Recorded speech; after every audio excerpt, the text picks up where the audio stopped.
which I was lifeguarding on the beach in Santa Cruz at Tower 1, which is to the north side of the pier, at this kind of like idyllic little locals beach below the Dream Inn Hotel. I've been to Santa Cruz a time or two. So, Cowell's people learning to surf over here, girls in bikinis, the boardwalk over on the southern side of the pier. It's a really beautiful, picturesque scene.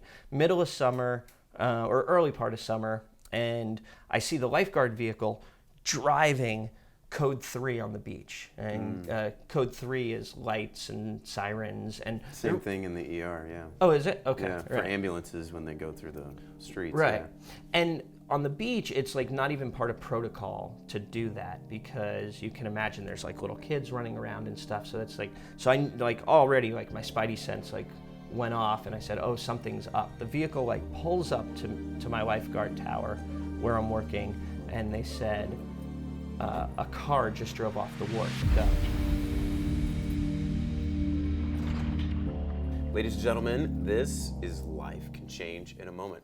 I'm Dr. Larry Burchett, and in the ER, I've seen countless times where in an instant, everything can change. On this show, we tell these stories, these moments, after which things are never the same. We got a great guest for you today, Kaj Larsen, good buddy of mine. It's good to see you, buddy. Yeah. Thanks for having me on. Thank you very much for being here. Of course, it's not. We were talking about this. We've been buddies for a little bit through Shovik, both a friend of ours. You met him at Harvard, public policy, master's in public policy. Yep, graduate school. You're a Navy SEAL. I feel like I see you going all over the world doing really cool stuff, whether it's you're frogman diving or you're doing TV shows in remote, crazy locations. You've got to have a moment for us here on the show. Thank you for coming. Of course, I'm really happy to be here, and my sister is also an ER physician, and we're always talking about the parallels between the military and medicine. So I think that's part of the reason you and I became friends, is like we're always finding how those two paths, while they seem to be very disparate, are actually really congruent with each other, and some of the same challenges that you face in the ER, some of the same challenges that I've faced downrange overseas. So I think about that a lot, being on the front lines, survival, keeping going, absolutely. Service, yeah, absolutely. Yeah. Cool. So I'm real curious. I don't know what we're going to talk about. I'm really curious today what you're gonna bring to us. Yeah, well, when you called me up and asked me to do it, I started to think about a moment that was an inflection point or was significant in my life that kind of helped set the trajectory of my life. And the one that I could think of that was probably the most seminal, or at least like seems to be in hindsight something that I had a profound influence on how I ended up here today, actually happened when I was an ocean lifeguard in Santa Cruz. And the backstory context of it is that for undergraduate, I went to the Naval Academy for 2 years. I was 17, I went to the Naval Academy, and I ended up leaving and deciding to transfer, take a water polo scholarship, play water polo back at University of California. Is that right? Yeah. So UC Santa Cruz, you were a water polo guy. Fighting banana slugs. That's a brutal sport. Yeah, and I was on like the junior national team for a while, and I did the whole thing. And actually, when I graduated college, I wasn't sure what I was going to do with my life. I had that what I call a postgraduate distress disorder. Like what the hell am I going to do with my life, right? I thought about playing professional water polo in Europe, because surprisingly to most Americans, there actually is professional water polo. So water polo, Navy, are you like a big swimmer or ocean? What's the water thing with you? Yeah, I mean, I grew up in Santa Cruz, which is this sleepy little surfer town. Yeah. My mom actually taught at the university, so I grew up on the campus there in the faculty apartments, and I grew up, surfing Santa Cruz, big waves, it's cold, a lot of sharks. Pretty sharky out there. Oh yeah. It's like a great white breeding ground in the Red Triangle. That's like a real shark attack place. Oh yeah. There's a lot of men in gray suits, is like what we like to say. Wow. Swimming around. So I grew up as a kind of natural waterman, and in fact, when I finished undergraduate, I was competing in this ocean racing series, which was like paddleboarding and ocean swimming. I was considering playing professional water polo in Europe, but I wasn't really sure what I was going to do. And I was working as an ocean lifeguard in Santa Cruz. And some people think of ocean lifeguarding kind of like pool lifeguarding, like guys in red shorts with whistles. But in Santa Cruz, with big waves, it's pretty serious business. And it's legit. And it's a really kind of more like in Australia, where it's a very well respected profession.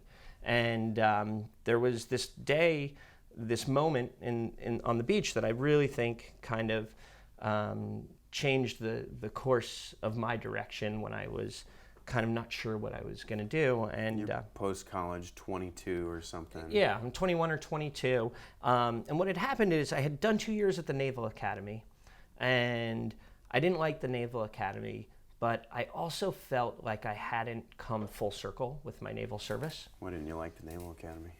I mean, it's college, right? Like here, you're supposed to be like reading good books and like studying and like marinating in your thoughts and like learning to like think, right? And I felt like I was spent most of my times like marching around and shining my shoes like a dickhead, you know? A soldier. Yeah, and it wasn't. It was okay. It just like it wasn't for me. And even though I loved the water polo team and I loved some elements and made some of the best friends of my life. But it's also, it's sort of an abject lesson in like, in hindsight, you think your life is perfectly linear and ordered, but it's not, right? Like everybody, especially in the SEAL community, everybody has their own path to being a SEAL, and I took a very circuitous path, but it's my path. So I was just going to ask, so 2 years in the Naval Academy, and I'm like, but wait a minute, you are a Navy SEAL, so somehow I think you're going to close and it all comes down. Story for it all comes down to this moment on the beach, and basically what happened is I had decided after I graduated college that I was going to apply to go back into the SEAL community. But obviously I hadn't finished the Naval Academy, but I graduated on my own, so I was applying. There are 3 pipelines to becoming a SEAL officer, right? One pipeline is the Naval Academy. They get about 10 billets a year. Another pipeline is ROTC, ROTC. You see those guys on college campuses. They get about 10 billets a year for SEAL officers. And then there's a third pipeline, which is OCS, Officer Candidate School. And so 10 people a year apply against all the other people to get a billet to just go and try out to go to SEAL training. So wait a minute. Yeah, I was going to say, so what's a billet? And it's... A billet's like an invitation. It's an opportunity to come try to go training. Through the process. Yeah, and now this is on the officer side. On the enlisted side, people could join the Navy, they could sign up, and they could also try. But for SEAL officers, they control the pipeline very, very There's 30 tight. in a year? About 30 a year, yeah. Wow. Those numbers fluctuate up and down depending on, the demand and stuff, but it's it's always in that category of, 10, a dozen here, a dozen here, a dozen there, basically. So, so I was competing against all of these other guys from around the country, like somebody else who ended up in my particular class that year.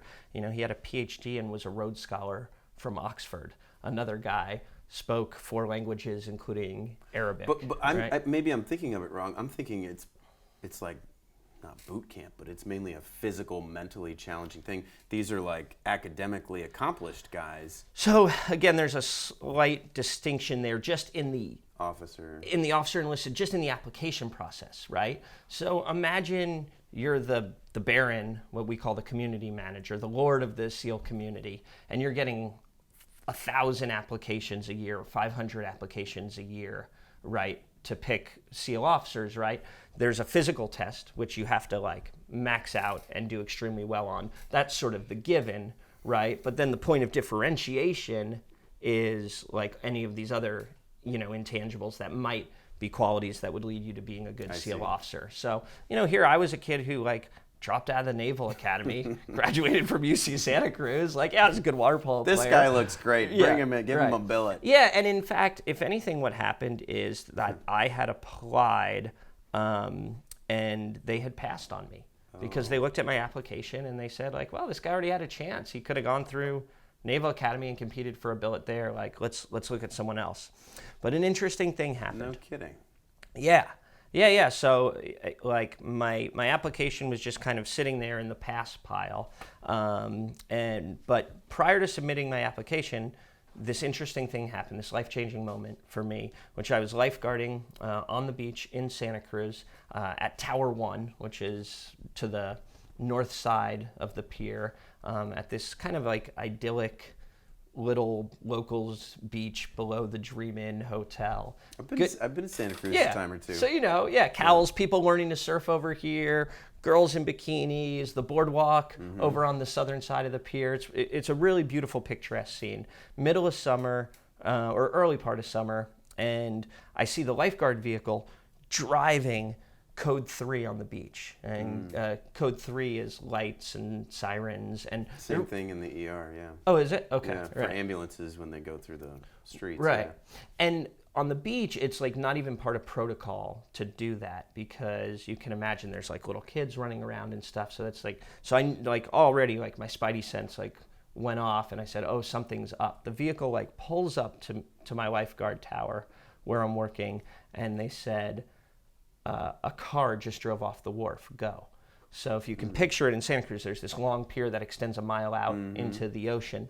So I run out to the end of the pier. It takes about 4 or 5-ish minutes to run from my lifeguard tower to the end of the pier. A couple other lifeguards come with me. We get to the end of the pier. There's this giant section of railing missing, right? And there's all these tourists around because it's summer vacation. Wow. And then there's this like an oil slick kind of in the water, and it's really obvious that a car had gone off the wharf. And what I learned afterwards is that it was a visiting tourist from England. He had just flown into San Francisco. He's 23 years old or something, rented a car, pulls into a spot, was still a little confused about which side of the road he was on, and he hit the gas instead of the brake. Well, that was an accident. Yep. Leapt up onto the curb, panicked, hit the gas again, and went right over. Just him. Yeah. So I jump in the water with a couple other lifeguards, and we start free diving on the car. It's in about 30, 40 feet of water. And it's Santa Cruz, where the water's always cold because we got this Monterey Canyon out there, as you know, right? Yeah, so even in summer, you're talking like 55, 50. It's chilly. Yeah, 58. This is kind of early part of the summer. So it was cold, diving down, no equipment. We start free diving. I can't even find the car the first couple of dives, right? And the other lifeguards, like basically only me and this guy, Ryan Buell, could like make it down to the bottom. And then finally on like my third or fourth dive, I could hear like a fan belt or something from the car still running. And I kind of tracked the sound, and I get over to the car, and there's a car on its back like a turtle with the roof smashed in. And I see the guy just floating there in the car. And I get in, and I kind of get on the side window. The window's down, window's broken at this point. And I start like pulling on him, and he just won't come up. So I make a couple more like ascents and descents. I grabbed a knife. I cut his seatbelt with a knife. Wow. At one point, like I actually remember putting 2 feet on the side of the car as I was pulling on him, and like I actually felt I ripped his whole shoulder out as I could hear the cartilage underwater. Yeah, crackling. But he would not fucking come out. And at this point, now we're talking, and you can think of it from an oxygen deprivation point of view. Now we're talking, 10 minutes? Probably in like the 9:30, maybe 10 minute. That red zone, get him out of there. Right, really, really dangerous. And this story. He's just unconscious. You can't. He's floating like this. And are you in there with goggles or anything, or you're just nothing? You don't just have a wetsuit. Nothing. You're seeing this with your eyes. Just see it with my eyes. Do you have a light? Isn't it so far down you can't? Nope. You can it's dark. See it the water. The visibility is terrible. Yeah. Right. But like at this point, I had located the car, so I knew like how to get there each time. My other buddy Ryan, also in the car. A bunch of other lifeguards in the water, by the way, but they're having trouble getting to the bottom. Yeah. And then I remember at one point, Ryan and we were actually in the car with him, and we're pretty exhausted too. At first, my first drop was like 2 minutes. Wow. After that, it was like 45 seconds. Now I'm at like, I get down there, I make one pull on the guy, I can't get him out. Eventually, we're able to swivel him around, and like a breech berth, he just popped out. There was some rescue divers who had put on equipment at this point, and they were helping. But finally, on like maybe my 11th or 12th dive. Wow. Oh, and the spoiler alert here is like, as you probably are guessing, it's like not a good story. He eventually dies, right? Right. So just like there's no happy ending to this story. So, well, I was like, when we're getting up to 9, 10 Totally. minutes, I'm like, this is bad. Yeah, and that's why I thought that the context is important. But eventually we are able to swivel him around. He pops out, get him to the surface. At this point, I'm basically a victim also. I can't even swim myself to the side shore. The ambulance had time to get there. They put him on a dock. They intubate him right there on the dock. Put both of us into, I go in the lifeguard vehicle. He goes in the ambulance, like off to the ER. They get his heart restarted. They get him breathing again on his own. No kidding. Mm-hmm. He hangs on for a couple weeks, but eventually, as you might guess, like the brain infarction. He had to be brain dead. Yeah, just too much time. The water's not that I mean, cold. it's incredible that they got a heart rate back after Right. 9 or 10 minutes, even at that. Yeah, and I think ultimately we're talking more like 12, 13 was the time. Because remember, it took me at least 4 minutes just to run up the pier. Yeah, no way. Even, yeah. So, anyways, it was like 100% team effort. Like the other lifeguards in the water swam all of us to the dock. You know, the wharf rescue workers with the dive equipment were the ones that actually ultimately pulled him out after we got him, you know, halfway out with that breech birth technique. And so, like, really, like, incredible lesson in teamwork. While he does die eventually, it gave his family a chance to fly over from England, hold his hand, have, like, more of a thoughtful decision. I don't know if that's ex post facto rationalization, that's a better outcome, but, you know, that's the way the process turned out. For the survivors. I hope so. That's what we told ourselves. God, at least we did something good. But so while that part of the story ends there, it became important for me, not just in terms of the experience itself, but myself and some of the other lifeguards were given like a key to the city and like an exceptional citizen award for doing this rescue. And I had included that in my SEAL application when I reapplied. And there was like some articles that I had like put in there, and the community manager at the time was a guy named Tom Carlson. A couple months later, he was on vacation in Santa Cruz, randomly, right? No SEAL connection to Santa Cruz. He just happened to be there with his wife. They're on the wharf, the Santa Cruz wharf, getting clam chowder or something, and he's walking over there, and there's a little plaque dedicated to the rescue, and he's reading the plaque. And he's like, you know, I have heard this story before. Like, how do I know this? And he starts talking to one of the wharf workers who's, you know, fixing pilings or something. And the guy goes, oh, yeah, you should have seen this guy, Kaj Larsen, like, dive down, like, grab this dude, right? Probably, like, a little hyperbolically, right? It's legend. Right. Yeah, exactly. for sure. But, you know, something about being there, looking down, seeing the cold water, he's like, oh, this is the kind of person we want in our community. And that year, my year, which was 2000, there was 11 SEAL billets instead of 10 for us. So yes, he went back and he opened up another billet. Because he saw that little monument or whatever, the little... That's right. Oh, That's wow. right. And that's it just how clicked. That happened. It all clicked. It all registered. I was sort of on his radar. And it was just enough to kind of push me over the top from the pass pile into the acceptance pile. That was your distinguishing I think so. feature that I think got so. you I didn't in. learn the story until many years later when I ran into Commander Carlson at the funeral of a colleague who had been killed in Afghanistan. But obviously, extraordinarily grateful to him for having the vision and you know, taking a chance on a Naval Academy dropout like myself. But, you know, so it was, that moment was so critical and crucial in my life for so many reasons. Obviously, it was part of the lily pad that launched me into the SEAL teams and to becoming a frogman. But also just personally, there were a lot of lessons there that, you know, you want to work and be of service to others. You train, right? You train for these like incredible like emergency situations. And if you're not like performing at your peak potential, right? The consequences can be mortal and can be grave, right? Yeah, absolutely. So there was all of this stuff around like this one 15-minute experience that kind of changed the course and direction of my life. What so many things to unpack. Yeah, I know it's a thick story. Like I don't know the 30-second version of that story. No, that's perfect. Where would you be if that didn't happen? I don't really know.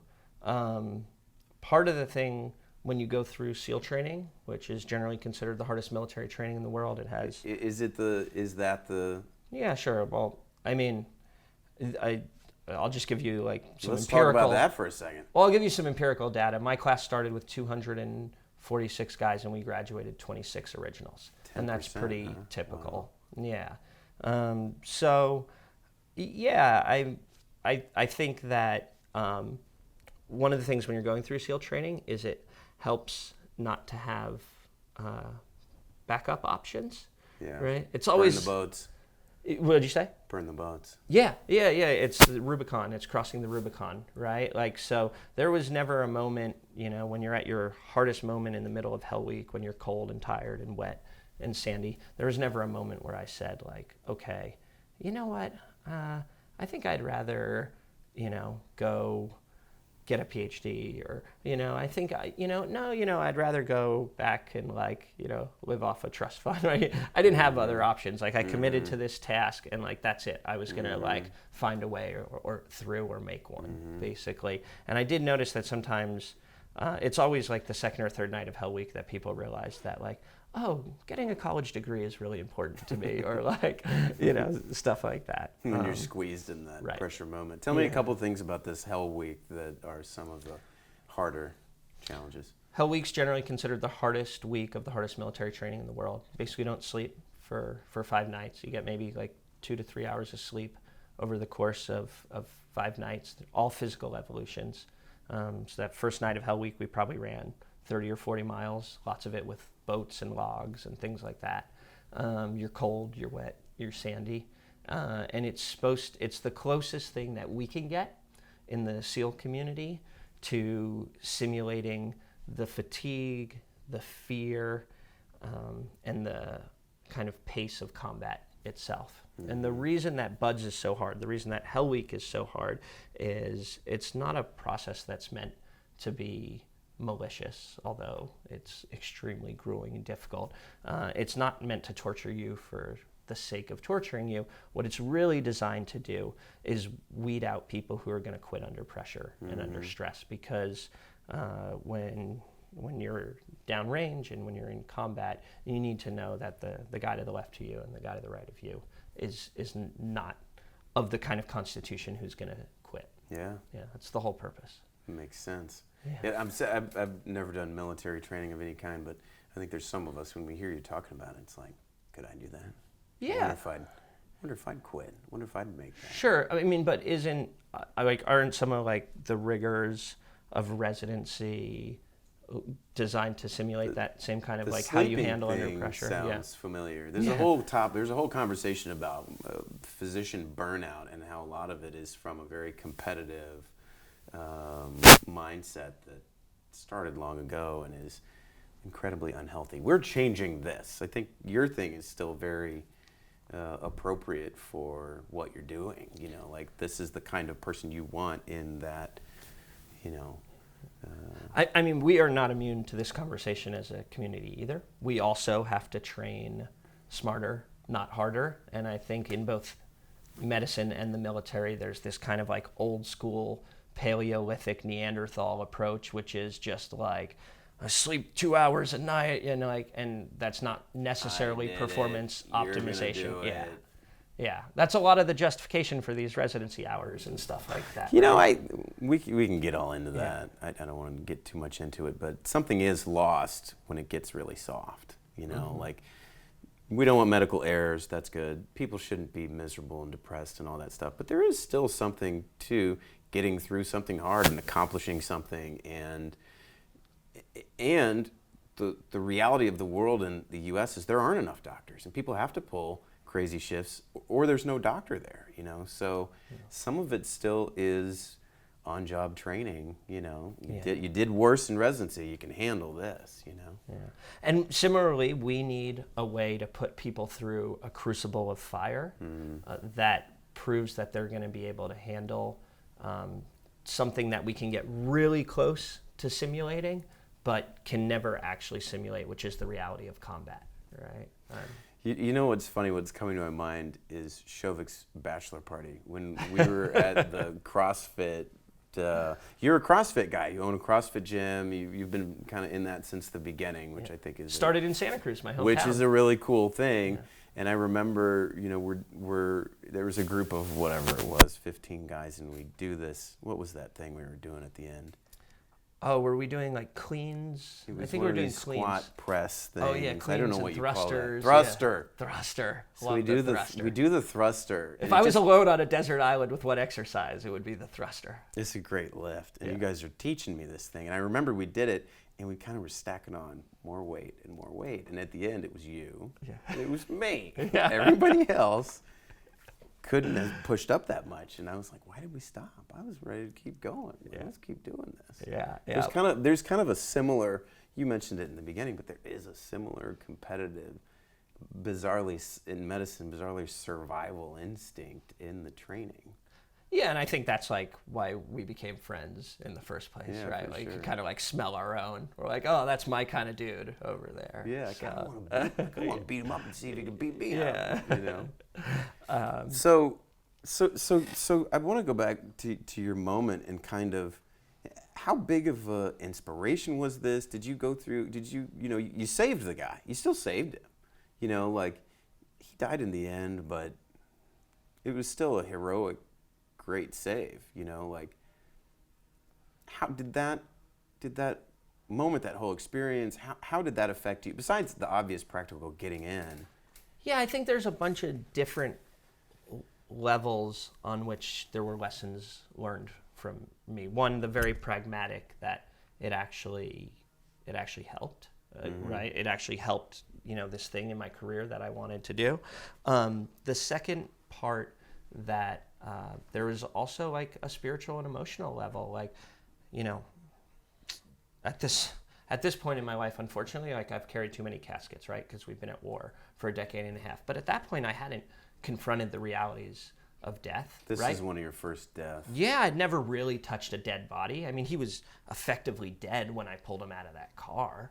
Right? I mean, he was coated. They were able to restart his heart. Not beating. His heart wasn't beating, right? You know, and he certainly wasn't breathing, and he'd been underwater for over 10 minutes, right? He was basically dead. So that was the first like real dead body I'd touched. So I think there was something for... How did you react to that? Better than I thought, you know. You never know how you're going to react to these. Like I didn't know how I was going to react when I had my first parachute malfunction, but I was really proud that I was able to kind of like sort of calmly like think through the problem and continue to work it. And similarly, I was like proud, you know, I saw like, oh, this guy's dead. I didn't know, is he a drug addict? Is this a suicide, right? Is there some way I'm going to be hurt? But at the end of the day, I was able to push all that shit aside and just say like, nope, like I'm going to like do what I'm trained to do, which is like rip this dude out of a car if I can. Free dive down and rip this dude out of a car. So I was proud on a sort of train. So it gave me some confidence that like, you know, when you train how you fight and then you can kind of perform when the moment comes.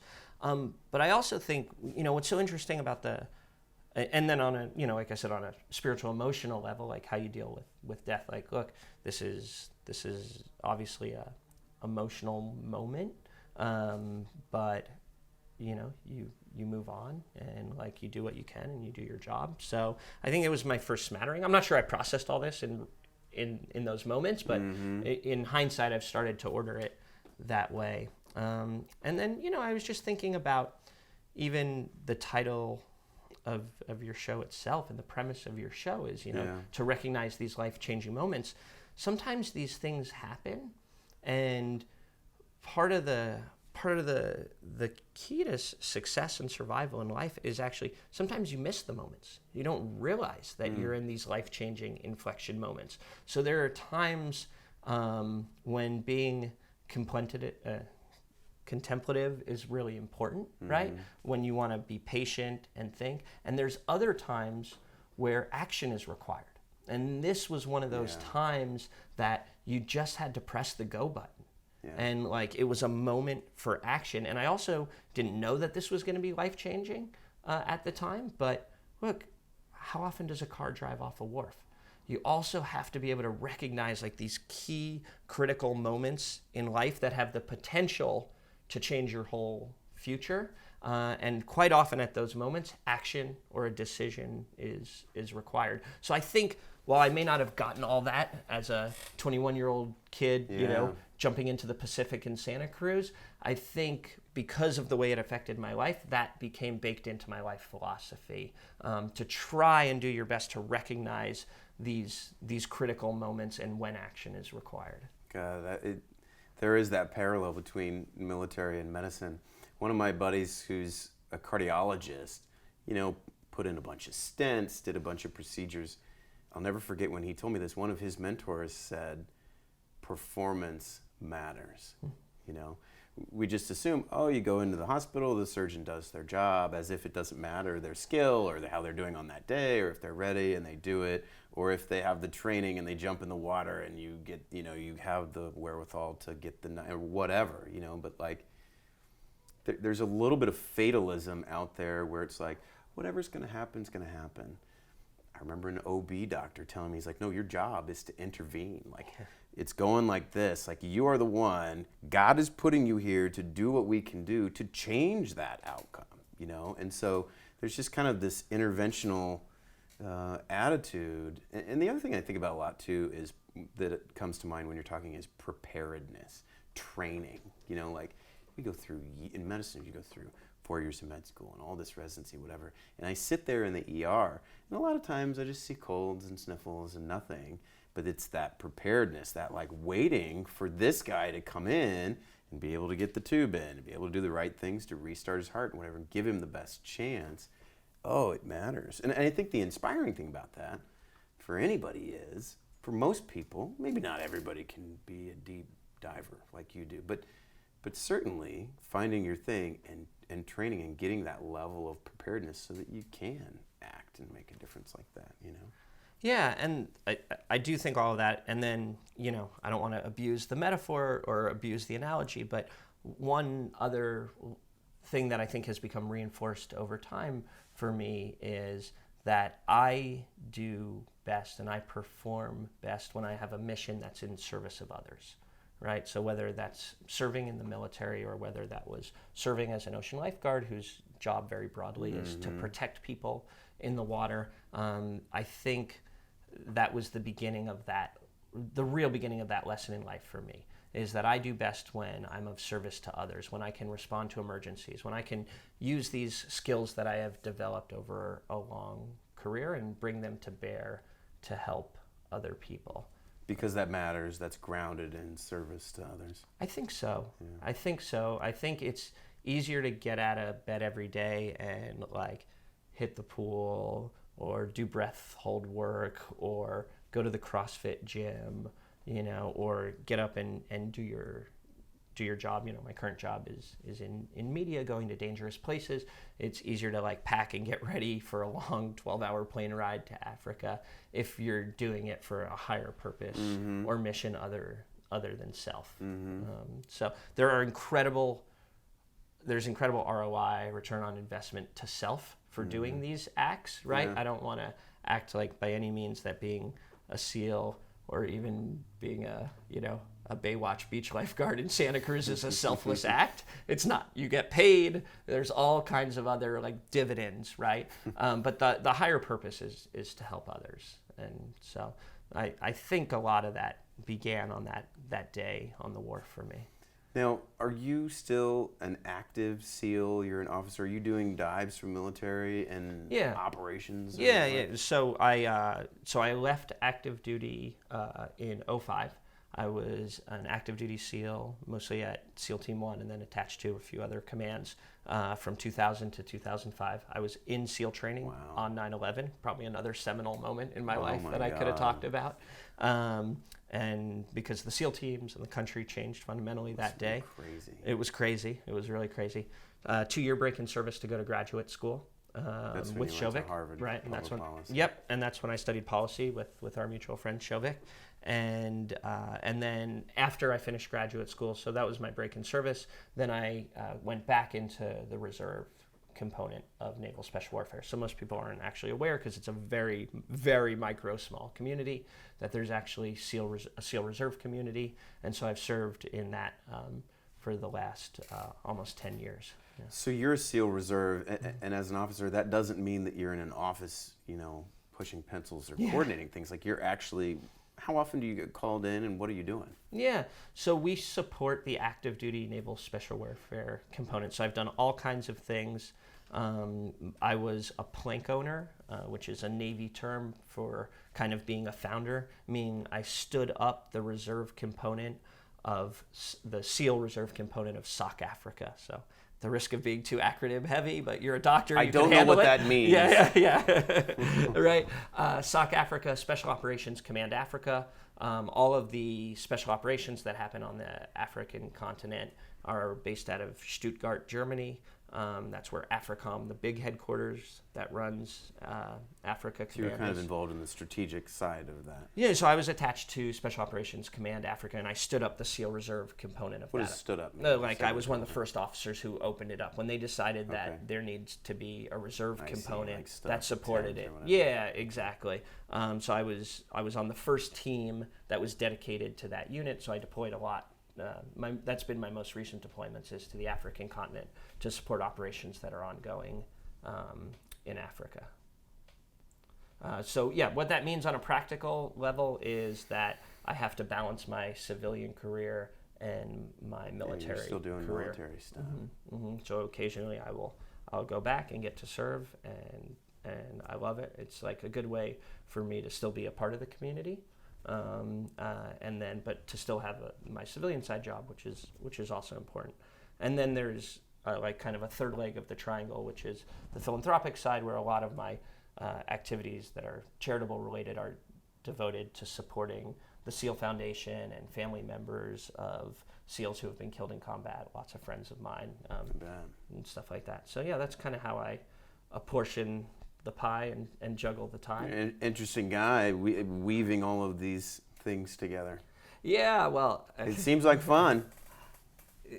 No shortage of fun. It looks like fun. I see you diving all the time. Yeah, well, I mean, that's also just passion and hobby. Like, I try and be in the ocean every day. Did you find somebody's cell phone the other day or something? Yeah. Did I see that on social media? I've gone from like rescuing people.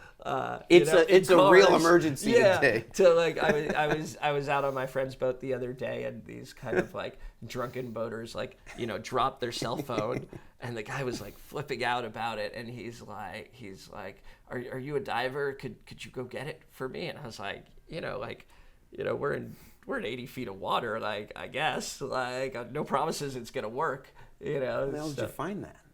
I just dropped down to the bottom, just took a big breath, dropped down to the bottom, did a little pattern search. And you're just like feeling with your hand. I could see well enough, Wow. I guess there's a bunch of kelp. You saw the phone. I saw the phone, I found it. That's Didn't work at all. I gave him the old generic advice, which probably has never saved anybody. Put it in a bowl of rice, I'm sure the 81 feet of pressure, right? That's almost 3 atmospheres of pressure. I'm sure it will be fine if you just put it in a bowl of rice. That's a deep dive. Yeah. I remember seeing that picture, and you had tagged like a location on it. I'm like, is that like a find my iPhone under the water? Like, how did he do that? Oh no, Apple is not that sophisticated. I have like the Rolls Royce of freediving watches, which like marks every free dive against my heart rate, and then it graphs it afterwards, gives a GPS location when I surface. Is that this thing? So, no, this is is another one. Yeah, this is my podcast watch. But also coordinated to your heart rate. Right. So, anyways, then it syncs to your phone. Right. It's like this about to become a Garmin like commercial. It's this like crazy Garmin freediving watch, and then like you can go onto your phone and it has like a satellite picture of the location, so I can see a picture of our boat when I came up from the dive and everything. Okay. It's actually really handy if you do something like drop your spear gun, which I did the other day. Dropped my spear gun the other day myself. Yeah, and you got to go retrieve it. So, anyways.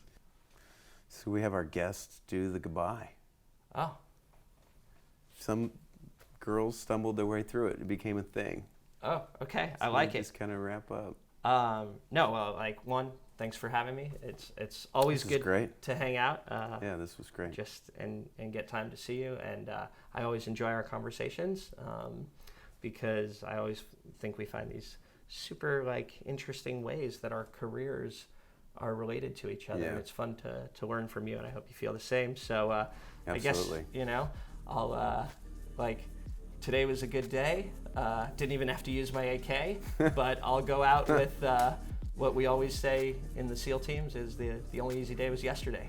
So on to the next one. Thanks, man. Sounds good. What do I say here?